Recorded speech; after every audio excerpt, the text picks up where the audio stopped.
প্রাণীবিদ্যার ক্ষেত্রে পবিত্র কোরআনে সূরা আনামের ৩৮ নম্বর আয়াতে উল্লেখ করা আছে যে এই পৃথিবীর উপরে বিচরণশীল এমন কোন জীব নেই অথবা নিজ ডানার সাহায্যে ওড়ে এমন কোন পাখি নেই যাহারা তোমাদের মতো একটি সম্প্রদায়। আজকের দিনে বিজ্ঞান জেনেছে এমনকি জীবজন্তু আর পাখিরাও মানুষদের মতো সম্প্রদায়ভুক্ত হয়ে বসবাস করে। পবিত্র কোরআনে পাখির ওড়ার কথা বলা হয়েছে।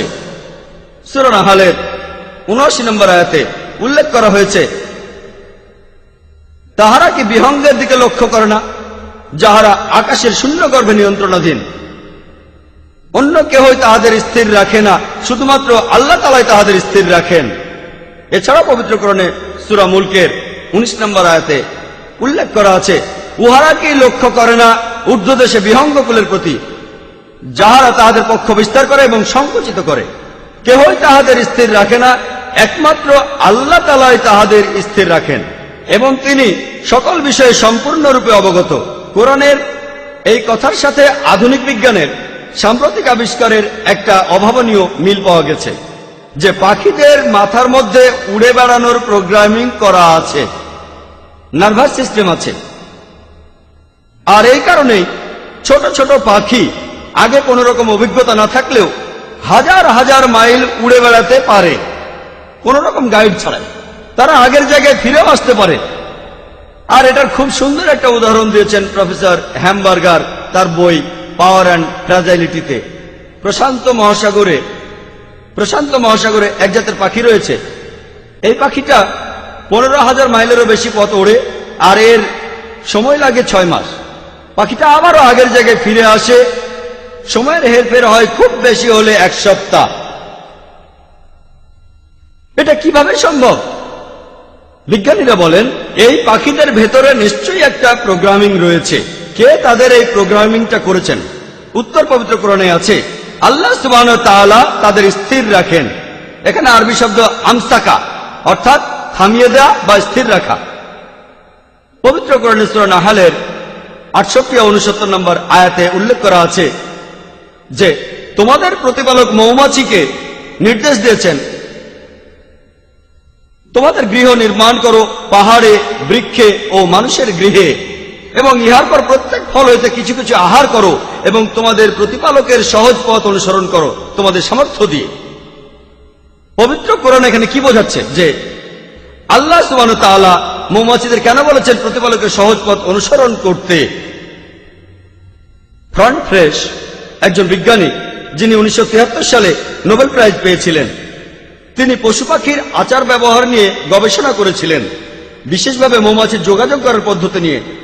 আর এখন আমরা সবাই জানি যখনই কোনো কর্মী মৌমাছি নতুন ফুল খুঁজে পায় অথবা নতুন বাগান যেখান থেকে তারা মধু নিতে পারে, সেই মৌমাছিটা তখন অন্য মৌমাছিদের গিয়ে বলে সেই নতুন ফুল বা বাগানে যাওয়ার যে সঠিক পথ বা ম্যাপ, এটাকে বলা হয় বি ড্যান্স। এই কিছুদিন আগে আমরা জানতে পেরেছি উন্নত মানের ফটোগ্রাফির মাধ্যমে কিভাবে মৌমাছিরা যোগাযোগ করে। কোরআনের এই আয়াতে মৌমাছির যে লিঙ্গের কথা বলা হয়েছে সূরা নাহলের ১৪ নম্বর পারায় ৬৮ ও ৬৯ নম্বর আয়াতে, সেটা হলো স্ত্রী মৌমাছি, কুলি অফাসলুকি, যার অর্থ একটা স্ত্রী মৌমাছি। আগে আমরা জানতাম যে কর্মী মৌমাছি আসলে পুরুষ লিঙ্গের মৌমাছি, আর সেজন্য শেক্সপিয়ার তার নাটক হেনরি দ্য ফোর্থে তিনি লিখেছেন যে সৈনিক মৌমাছি পুরুষ মৌমাছি তারা তাদের রাজার কাছে গেল। আজকে আমরা জানতে পেরেছি মৌমাছিদের আসলে কোনো রাজা নেই, তাদের আছে রানী। আর কর্মী মৌমাছিও পুরুষ মৌমাছি নয়, এরা আসলে স্ত্রী মৌমাছি। চিন্তা করেন, পবিত্র কোরআন কর্মী মৌমাছির লিঙ্গ সম্পর্কে বলেছে ১৪০০ বছর আগে, যেটা আমরা আবিষ্কার করলাম কয়েকদিন আগে মাত্র। পবিত্র কোরআনে আছে সূরা আনকাবুতের ৪১ নম্বর আয়াতে উল্লেখ করা হয়েছে যে যাহারা অপরকে অভিভাবক রূপে গ্রহণ করে আল্লাহ সুবহানাহু ওয়া তাআলার পরিবর্তে, তাহাদের দৃষ্টান্ত হলো সে মাকড়সার ন্যায় যে নিজের জন্য ঘর বানায় এবং ঘরের মধ্যে মাকড়সার ঘরই তো ভঙ্গুর দুর্বলতম। যদি কেউ আল্লাহ সুবহানাহু ওয়া তাআলাকে ত্যাগ করে অন্য ঈশ্বরের উপাসনা করে, তাদেরকে বোঝানোর জন্য মাকড়সার ঘরের কথা বলা হয়েছে, ভঙ্গুর, দুর্বল, পাতলা। এখানে মাকড়সার জীবন ধারণ সম্পর্কেও কথা বলা হচ্ছে। আমরা কিছুদিন আগে জানতে পেরেছি যে অনেক সময় স্ত্রী মাকড়সা পুরুষ মাকড়সাকে মেরে ফেলে।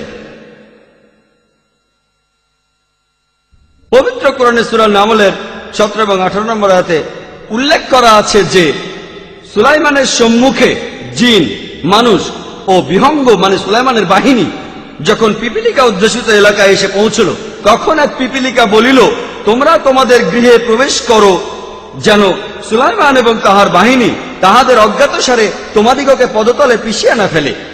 লোকে হয়তো ভাববে, কোরআনে এইসব রূপকথার গল্প লেখা কেন? এখানে এই পবিত্র কোরআন পিঁপড়ার কথা বলছে।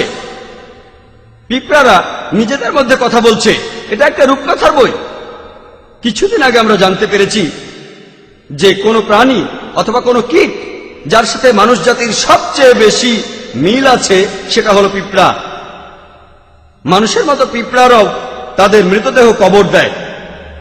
তাদের সমাজে সব ধরনের কাজ ভাগ করে দেয়া হয়। তাদের আছে ম্যানেজার, সুপারভাইজার, শ্রমিক ইত্যাদি। তারা নিজেদের মধ্যে কথাবার্তাও বলে। তারা বেশ উন্নত উপায়ে যোগাযোগ করে থাকে। তারা বাজারের মতো জায়গায় পণ্য বিনিময় করে, শীতকালের জন্য শস্য মজুত করে। আর এই শস্যদানা যদি কুড়ি গজায়, পিঁপড়ারা সেই কুড়িগুলো কেটে ফেলে, যেন তারা এটা জানে যে এই কুড়িগুলোর কারণে শস্য পচে যায়। আর গ্রীষ্মকালে শস্যদানাগুলো ভিজে গেলে তারা শস্যদানাগুলো বাইরে এনে রোদে শুকাতে দেয়। অনেকে হয়তো দেখেছেন পিঁপড়া রোদের আলোর কাছে শস্যদানা আনছে শুকানোর জন্য, যেন তারা জানে বাতাস আর্দ্র হলে শস্যদানাগুলো ভিজে যায় আর এতে করে শস্যদানা পচে যায়। তাহলে পবিত্র কোরআন পিঁপড়ার উন্নত প্রকৃতি সম্পর্কে বলেছে 1400 বছর আগে।